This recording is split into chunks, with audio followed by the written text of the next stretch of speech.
Hello and welcome. In this video, we're going to be starting Chapter 6. So we're going to be doing 6.1. This chapter is about a worksheet for a service business. So first of all, sorry, I want to apologize for the shakiness. I forgot my stand for my camera at home, so I'm going to have to be holding this with my hands. So in the past, we have taken our transactions, we have put them into the journal, which was the chronological listing of everything that happened. Then we took them from the journal and we put them into the ledger, and the ledger showed what was happening specifically for each account.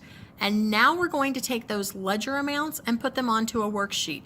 So you can see how it's so important that your journal was correct, because if your journal was wrong, your ledgers were wrong, and now your worksheet is going to be wrong. So the objectives for this chapter, there are 6 of them. We will be able to define the accounting terms related to a worksheet, identify the concepts and practices related to the worksheet, prepare the heading and trial balance on the worksheet, plan adjustments for supplies and prepaid insurance, complete a worksheet for a service business organized as a proprietorship, and identify selected procedures for finding and correcting errors in accounting records. You will see at the end of the chapter there are 8 key terms that you should know. So first of all, creating a worksheet. The accounting concept is called consistent reporting. This is when accounting procedures are followed in the same way each period. This is really important. You can't do accounting one way one month or 1 year and then change it and do it a different way the next time, because you can't compare them together. And accounting is all about comparing. How did I do this quarter or this period compared to the previous period? Okay, every information that can be used, before it can be used, it has to be analyzed, it has to be summarized, and it has to be reported. So far we have done the analyzing. We've put it in the journal and we've put it in the ledger. So now we're ready to do the summarizing, and that's what our worksheet's really going to be doing for us. Okay, I have mentioned several times a fiscal period. A fiscal period is a length of time for which a business summarizes and reports financial information. The concept is a counting period cycle. It doesn't matter what you set. Businesses can choose any fiscal period that they want. It can begin on any date. Usually, however, it always begins on the first day of the month. However, it can be shorter if you want to analyze how you're doing. Because we have a fairly new business, we want to analyze every month to see how we are doing monthly. We don't want to have to wait until the end of the year to know if we were making any money. Because right now, you guys have done your journal and your ledger, but did you make a profit? Did you lose money? How much of a profit or how much money did you lose? You don't know yet. So that's why we have to do this. Okay.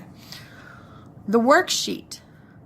This is a columnar accounting form used to summarize the general ledger information and used to prepare the financial statements.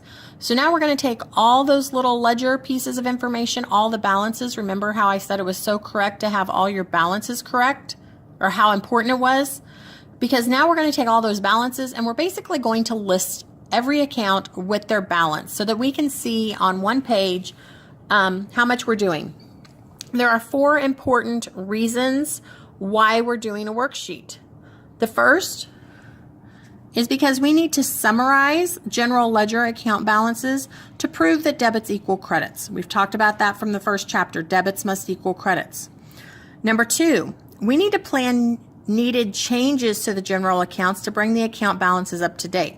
And we'll talk more about that as we go through the chapter. But right now, every time we bought supplies, we just put down that we were increasing supplies in our cabinet. I'm sure that sometime during this month, we used some of those supplies out of the cabinet, and so we need to adjust to show how much we truly have to date. Number 3, we need to separate the general ledger account balances according to the financial statements that are prepared. We're going to be preparing a balance sheet and an income statement, and so we're going to separate the general ledger accounts depending on which statement they're going to be reported on. And finally, number 4, we're going to calculate the amount of net income or net loss, because it's important to know if we're making money or if we're losing money. To start with a worksheet. The worksheet heading, has 3 lines. The top line is going to be the name of the business. The second line is your name of your report. And the third line is for the date it's going to cover. This is the same on most of your financial statements. So for this example, in our book, the name of our business is Techno Consulting, so that'll go on line 1. Line 2, this is a worksheet. So that's all we have to do is list that it's a worksheet. And number 3, the date it covers. This is going to be for the month ended August 31st, 2016. A worksheet always covers a specific period of time. It's not just a snapshot in time. So it's going to be for the month ended, for the year ended, for something ended, meaning it's showing what has happened over time. The first thing after your heading, the first 2 columns on a worksheet are going to be the trial balance. The trial balance is a proof of the equality of the debits and credits in the general ledger. This is the easiest thing on a worksheet to do. All we have to do is copy information from our general ledger to the worksheet columns for the trial balance. So all the information is going to come straight from your ledger. So if your ledgers are correct, your worksheet should be correct. We're going to list them in the same order as in the general ledger, and we're going to list them even if they don't have a balance. So right now we've had like insurance expense, supplies expense, income summary. We've never used those accounts, so they do not have a balance, but we're going to go ahead and list them anyway. So to show you an example, here is the first 2 columns of the worksheet, which is your trial balance. We have the heading, and then we have listed every ledger account. These just came straight from the ledger. All we had to do was copy, and we put whether their balance was a debit or a credit and how much. Then at the bottom, we add them up. They must equal. If they don't equal, you need to go back and double check. Did you write them wrong, or do you have a mistake farther back? If they're correct, you're going to put that double rule underneath of them. Okay, so just let me show you real quick. This is the chapter that has the cool little overlays. So here is your full page of a worksheet. There's several columns on here. We have now done the account title, and we listed the trial balance coming straight from the ledger. That's all it was. So that's what we're going to do in this one. Tomorrow we'll go ahead and add more transactions. So we will be doing work together and on your own and the application problem in class. So I will see you then. Bye-bye.